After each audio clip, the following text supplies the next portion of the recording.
Can you share some tips on single track riding? I'm just starting to do some more technical riding and it's humbling me severely. Yes, I can. Let's go. Thanks so much, Katie Jo, for the comment. Now, what I'm gonna share with you will either shock you or bore you, but I'll leave that up to you. But for now, let's get into the video. But if you're willing to hear what I have to say, then stick around. And if we haven't met yet, hey, I'm Angelisa. I am a dirt bike enthusiast that loves new challenges, learning something new when it comes to my rides, such as dirt bikes and snowmobiles. I'm gonna preface this by saying I am not a professional dirt bike rider, but what I am is an experience as a shorter rider. I am shy of 5 feet. I am on a journey of learning new techniques when it comes to my rides on big bikes and also small bikes too. And some of the tips that I'm sharing with you today are just things that I've practiced on the daily, and I've gathered information from so many other coaches and professional riders out there, and I've adapted to what works for me and my size and with my bike. So let's start this video off with the very first tip for single track riding. All right, so number one is your static balance drill.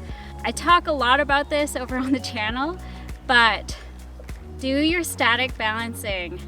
It is gonna help so much when it comes to riding trails. It teaches you balance, it teaches you core, it gives you muscle memory, and it just helps with your overall riding, especially when it comes to doing hill climbs, descending down hills. If you're behind a group and somebody goes down the hill and you're able to hold your static balance just for a couple seconds before you drop down, everything, it slows down your riding in a good, positive way. There's just so many benefits to it, so I challenge you to do your static balance today.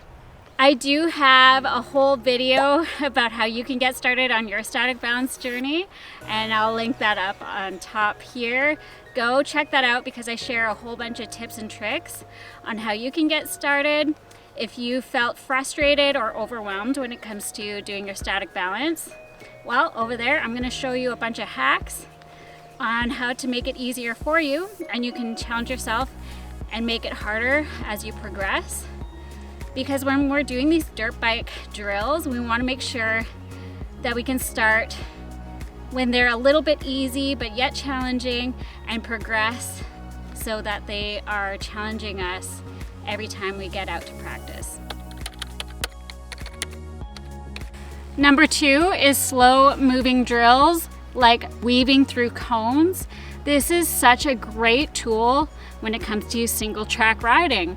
You gotta maneuver around rocks, roots, stumps, logs, all of the things that get in your way. So being able to move through cones, sticks, or rocks, whatever you set up for yourself when you are doing this drill, just take it slow and controlled. When you're weaving through, you want to use your clutch work, use your throttle control, weighting the pegs, which is super key, and also getting your butt over your seat. Counteract when you're tilting that bike. When you do set up your cones, you can set them up so you can spread them apart. Once you get better at weaving through those cones slow, you can bring everything closer and closer every time, and it gets to be more challenging over time. So it's a fun drill to do, and I definitely recommend doing that. Number three is figure 8 drills, or you can do circles. This is a technique where you lock your bars and you turn your tire all the way. Again, you want to do this as slow as possible while standing. You want to weight your pegs, you want to get your body over to the side depending on which way you're going. With the figure 8s, you can speed them up through the straightaways.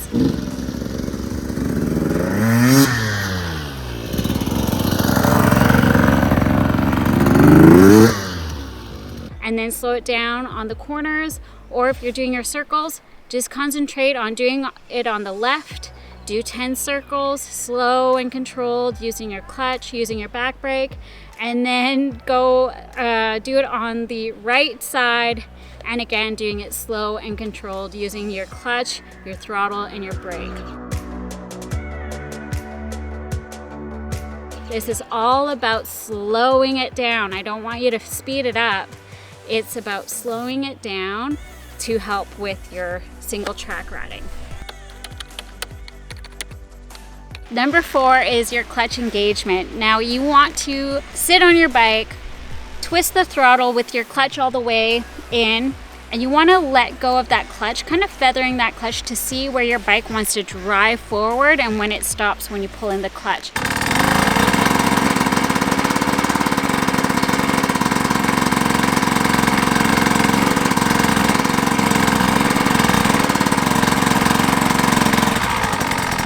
You want to fine tune or figure out where that clutch engagement is and see if you can lift your tire, pop your tire a little bit while using just your throttle and your clutch. It doesn't have to be a massive tire lift. It doesn't have to be a wheelie. We are just focusing on bringing that tire up. It could be a half an inch, 2 inches.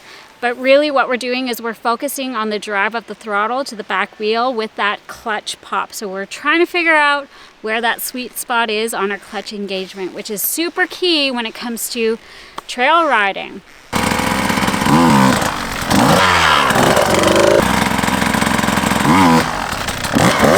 You might get stopped at a log. You might have to climb up through some boulders and you get stopped. What are you gonna do?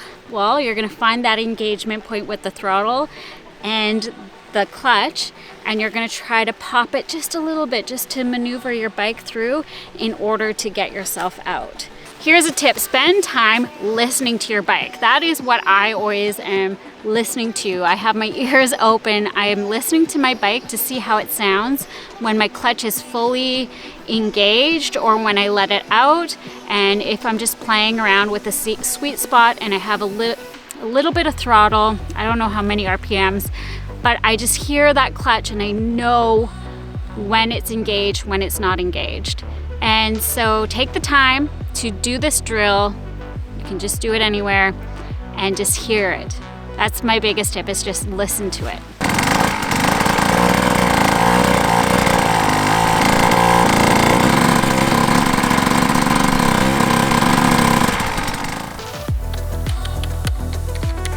So after the clutch engagement, you can then practice clutch ups.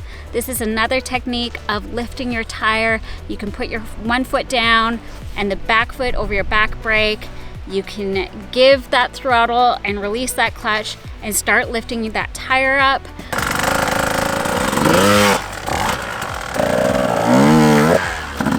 There are so many videos out there. Rich Larson is the one that's popping up right now. He has a ton of videos on how to do this.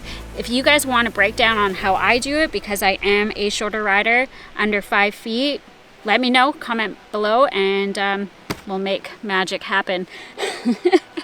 But for right now, practicing clutch ups is going to be such a big game changer, especially when it comes to getting over logs, getting over rocks, or whatever obstacle that comes your way, because when you're trail riding, obstacles pop out of nowhere. So clutch ups. You can also move from clutch ups to then moving clutch ups or wheelies, and that's where you're moving slightly with 2 feet on the pegs, and just with your compression on the forks, you release the clutch, throttle, you can bring that tire up. It doesn't need to be massive, doesn't need to be big, just a little bit to get that feeling of when you are going over a log, you got that down packed. And something that's not talked about enough that I believe is so important is fast drills for hard enduro or single track. Yes, I said it, fast drills. Now, if you have a motocross track near you, I highly recommend spending some time at the track. This is gonna help with your cornering, this is gonna help with your braking, and also picking up speed on the straightaways, and also jumping. Because if you can start getting used to just jumping a little bit, it's gonna help with that air time, it's gonna help with launching over logs or any other obstacles that might come in the way. Now, I'm not saying that you have to ride fast in the trails and that you have to jump off of everything, but if you can learn how to throttle through on some of those obstacles, throttle through on the jump, that's going to transfer over onto obstacles.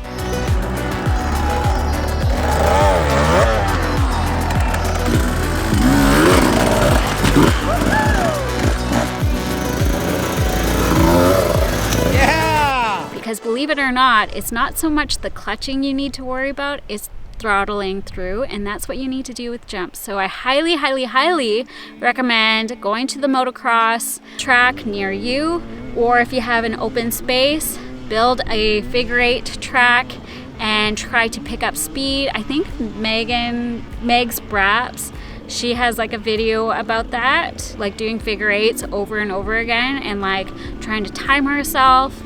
Going fast and doing repetitive movements helps with single track in so many ways. And also I want to mention, this is a bonus tip for you, is slow moving races with your buddies. See who can go slow. Whoever is the slowest in the race wins. It's a great way to challenge yourself with these slow moving drills, and also your static balance control, the clutch control, throttle control, brake control, all of it. Oh my gosh, and it's so much fun too. These are all building blocks when it comes to becoming a stronger and more confident rider when it comes to single track riding, hard enduro. And again, by no means am I a professional dirt biker. I don't race, I just have fun. Trail riding is the most humbling sport I could ever put myself through, but doing these drills every chance that I get makes me a stronger and confident rider overall, and I can really see my progress and my journey as a dirt bike rider. I will say this, no matter the ride, it will always be humbling in some way, shape, or form, but if we can start implementing these tips with these drills, the more comfortable we will become when it comes to tackling bigger obstacles with less fear and more confidence. And speaking of overcoming obstacles, I have a whole video on how to push fear to the side when it comes to tackling obstacles, such as doing logs or log hops. You can check that video out next. I'll put that up on the video. And check that out next, because I have a few points that I really do feel is going to help any type of rider, if you're a short rider, woman rider, or a full-sized rider. It will help a ton, so please go check that out. And as always, keep killing it safely out there, and I'll catch you on the next video. Bye.